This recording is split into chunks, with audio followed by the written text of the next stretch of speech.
Think about the things you use every day. Your phone, your car, your house, your school, and many of the products around you depend on rocks and minerals that have been extracted from the earth. But extracting these resources comes with a cost. So, what happens to the environment when we mine the earth? In this lesson, we are going to investigate the environmental impacts of rock and mineral extraction and look at how these impacts can be managed. Rocks and minerals are essential resources. We extract them from the earth and use them to produce energy, buildings, technology, transport, and many other products. But extraction changes the environment.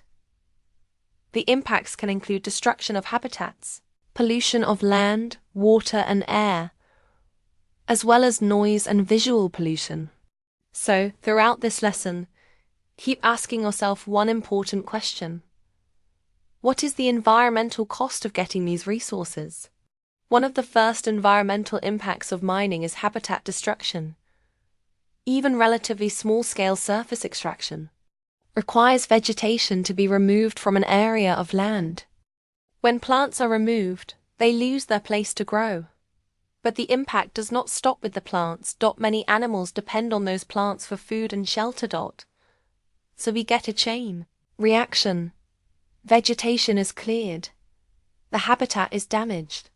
Animals lose food and shelter. Populations of some species may decline. This can eventually lead to a reduction in biodiversity. Not all mining activities affect the environment in exactly the same way. With small-scale surface extraction, vegetation is cleared from the extraction area, so habitat is lost. Deep mining is different. At first, only a relatively small area may need to be cleared at the surface, because much of the extraction takes place underground. However, over time, large quantities of mine waste may need to be stored above ground. This means that the area affected can increase as the mine continues operating. Large-scale surface mining can cause particularly extensive habitat loss, because large areas of vegetation and overburden need to be removed. So the scale and method of extraction are important when considering environmental impacts. After mining has finished, the land can sometimes be restored. The overburden can be replaced, and vegetation can be allowed to grow again. But there is an important point to remember. Restored land is not necessarily the same as the original habitat. The new vegetation may contain fewer plant species than the original vegetation. This means biodiversity can remain lower than it was before mining. Some habitats may therefore remain lost for many years, even though the land surface has been restored. Restoration can reduce the impact, but it may not completely reverse the damage. Mining does not only affect habitats. Mining activities can also cause several different forms of pollution. There are 5 important types to remember: noise pollution, water pollution, land pollution, air pollution, and visual pollution. Let's look at each one. Large-scale surface mining can create significant amounts of noise. Explosives may be used to loosen overburden, and large machines are then used to remove and transport the material. This creates noise that can disturb animals living near the mine. It can also cause problems for people living and working nearby. Deep mining generally produces less noise than large-scale surface mining because less activity takes place directly at the surface. Mining licenses can also place limits on noise levels and the hours during which mining activities can take place. So noise pollution can be managed by controlling both how much noise is produced and when the activity takes place. Water pollution can be one of the most serious impacts of mining, and importantly, it can continue for many years after a mine has stopped operating. Water draining through mine waste or directly from mine shafts can enter streams and rivers. But why is this water dangerous? Chemical reactions can occur between water and exposed rocks or mine waste. the water may become acidic. The acidic water can then dissolve toxic metal ions from the exposed rock. These toxic substances can enter rivers and streams. They can then affect aquatic organisms and may also contaminate drinking water supplies. So remember this chain: exposed rock and mine waste, chemical reactions, acidic water, toxic metal ions, aquatic organisms are affected. That chain is extremely useful when answering an IGCSE explain question. Now we come to two terms that students often confuse: bioaccumulation and biomagnification. Let's start with bioaccumulation. Bioaccumulation happens when an organism absorbs a substance and retains it in its body. For example, an aquatic organism may absorb toxic metal ions from polluted water. The concentration inside that organism can become much higher than the concentration in the surrounding water. That is bioaccumulation. Biomagnification is different. Biomagnification occurs when the concentration of a substance becomes higher at progressively higher levels of a food chain. So a small organism may contain the substance. A fish eats many of those organisms. A larger fish eats many smaller fish. And eventually, a top consumer may receive a very high concentration. That increase up the food chain is biomagnification. Let's make that process easier to visualize. We start with polluted water containing a relatively low concentration of a toxic substance. Small organisms absorb the substance. A small fish eats many of these organisms. A larger fish eats many smaller fish. And eventually, a top consumer eats organisms from higher levels of the food chain. The concentration of the substance can therefore become greater and greater at trophic levels. This is why biomagnification can be particularly dangerous to top consumers. So, remember, bioaccumulation happens within an organism. Biomagnification describes the increase in concentration upper food chain. Mining also produces large quantities of waste. This waste can pollute the surrounding land. In some cases, toxic substances in the waste can prevent many plants from growing, even years after mining has stopped.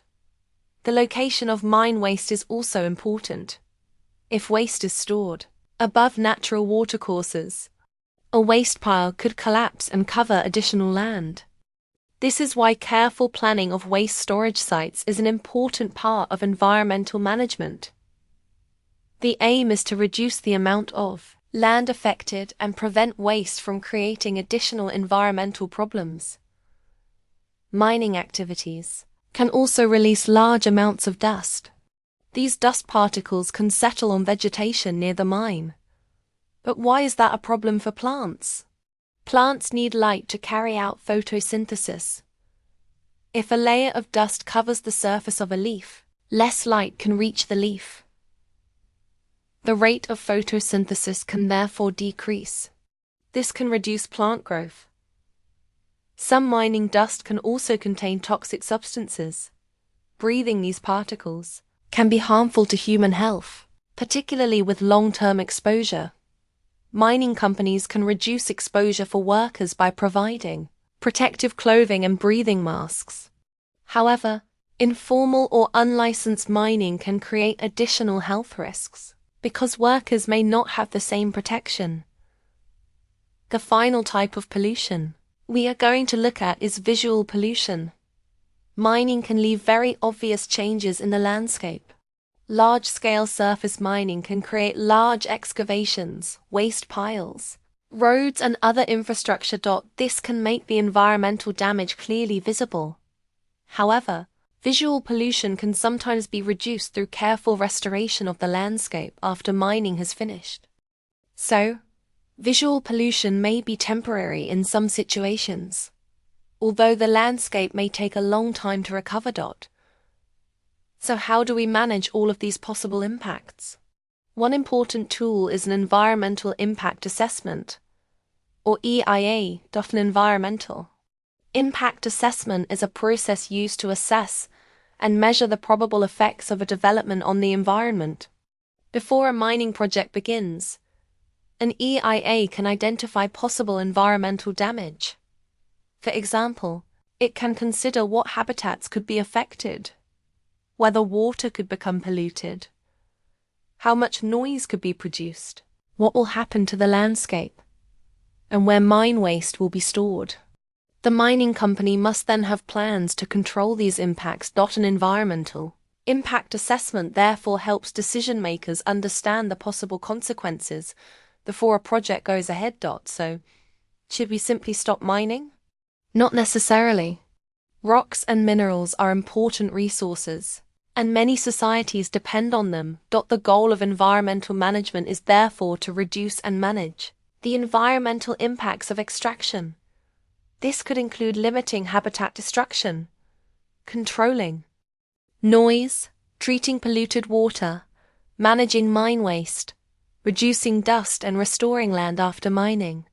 The key idea is this: extract the resource while causing as little environmental damage as possible.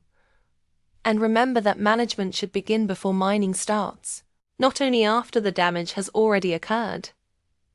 Now let's put this knowledge into an IGCSE-style question. The question is, explain how mining can cause water pollution. Notice the command word, explain. This means that simply saying, mining causes water pollution, is not enough. You need to show the process. You could begin with exposed rocks or mine waste. Then explain that chemical reactions can cause the water to become acidic. The acidic water can dissolve toxic metal ions. These substances can then enter rivers and affect aquatic organisms. That is a much stronger explanation because it shows the complete cause and effect relationship. When you see the word explain, think about a chain of reasoning. First, make your point.